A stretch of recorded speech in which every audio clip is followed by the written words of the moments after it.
Welcome to another episode of Off My Chest by Tail Square, where we dive into the long-standing baggage, joyful memories, or recent traumas. Up next, when the real dad takes the spotlight, a wedding twist. My stepdaughter wants her real dad to give her away. My stepdaughter will be getting married on August 3rd. The wedding planning has consumed most of her and her mother's life. I say her mother because we aren't married, though we've lived together for 10 years, for the past 6 months.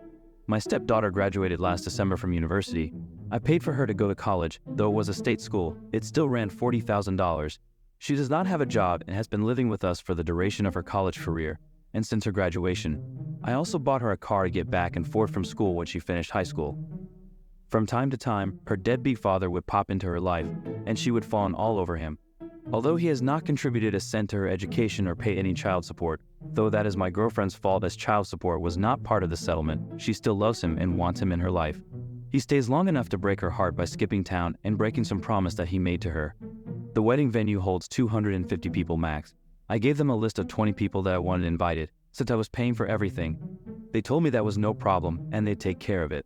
So I let these people know they'd be getting an invite and they should save the date. Saturday, I saw one of my friends from this list at the golf course and asked if he was coming. He told me that he wasn't invited. He got an announcement but not an invitation. He had it in his backseat, along with probably 6 months of mail, and showed it to me. Sure enough, it was just an announcement, and my name was nowhere on it. It had her dad's name and her mom's name and not mine. This led to a pretty big fight with my girlfriend when I found out that none of my list of 20 made the cut for the final guest list because 250 people is very tight. I was furious, but there wasn't much I could do because the important people in my life had already been offended. My girlfriend said, if some people didn't RSVP yes, I might be able to get a couple of people in. But that was a huge slap in the face in my opinion. So, I was boiling on Saturday. Yesterday we had Sunday dinner with the future in-laws family and a surprise guest, the real dad. At this little dinner, my stepdaughter announced that her real dad was going to be able to make it to her wedding and that he'd be giving her away. This was greeted with a chorus of, "Oh, how great and how wonderful." I don't think I have ever felt so angry and disrespected. I was shaking. I took a few seconds to gather my composure because I wasn't sure if I would cry, start throwing punches, or both. Once I was sure I'd be able to speak, I got up from my chair and said I'd like to make a toast. I can't remember exactly what I said, but the gist of it was, I'd like to make a toast. The sound of spoons against glasses rings in my ears. It has been my great pleasure to be a part of this family for the past 10 years. Aw, how sweet. At this point in my life, I feel I owe a debt of gratitude to the bride and groom because they have opened my eyes to something very important. Confident smiles exchanged. They have shown me that my position in this family is not what I once thought it was.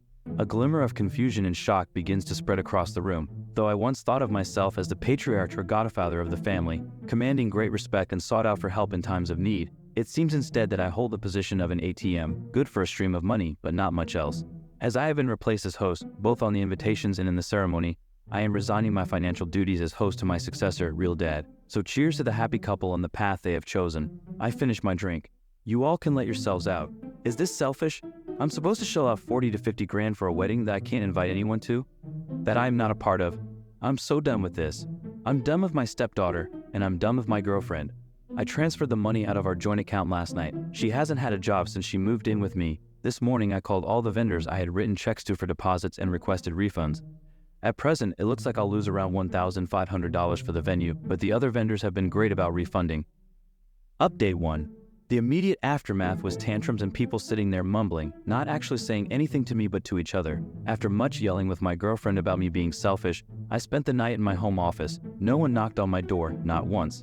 Today's aftermath is kind of depressing for me. My girlfriend brought me the bride's wedding planner to show me how much work I was ruining. I thumbed through it and found a page in the music section for father/daughter dances. All the songs were catered to real dad's taste. So I thought they were just being disrespectful, but now I'm feeling like they never really cared at all, especially since the menu included 2 ingredients I'm allergic to, which actually made me laugh. Either way, I'm glad to be done. I returned the planner and asked her when she and the bride could move out. Also, I never promised to pay for the wedding. I offered them the use of my home when they were sure it was going to be small, but other than that, all I've heard is how it's the bride's family that should pay, so let it be the bride's family then, not me. Final update. A week later, my girlfriend and the bride have now moved out. They are moving in with the groom. It was very hard not to be petty with some of the belongings they took with them, but it's done, and I switched out the locks. Now it's time for a brew.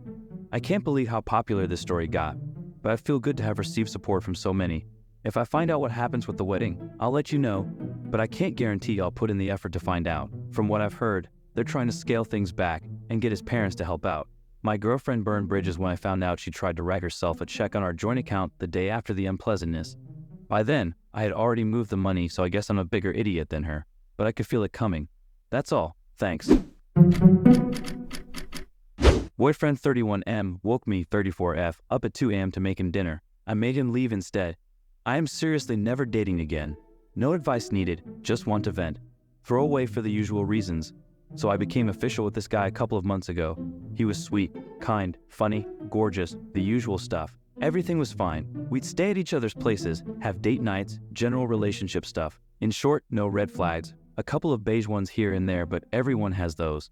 Then came the other night. He's currently having to pick up the slack at his job due to multiple people quitting. We decided to spend the weekend at my place as his roommates can be quite loud, and he needed to concentrate on fixing a system at his job so he can work remotely. Friday was fine, we stayed in, and in between his work, we did the usual couple stuff.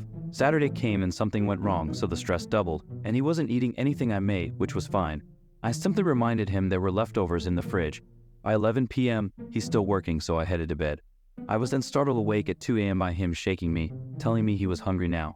Confused, I reminded him about the leftovers and turned over to go back to sleep. But he got grumpy and told me I needed to make him something fresh now. I was honestly completely confused and so sleepy while he rattled on about coconut shrimp or something. Still half asleep, I just stared at him as I tried to work out what was happening. I'm guessing my silence annoyed him as he started having a go at me for not doing my duty as his girlfriend. That woke me up fully, and I told him to get out of my house. His attitude changed then and he was apologizing, but I just repeated myself and eventually he left the room. I followed him, picked up his stuff, put it into a bag, and once again told him to get out. He looked like a deer in headlights.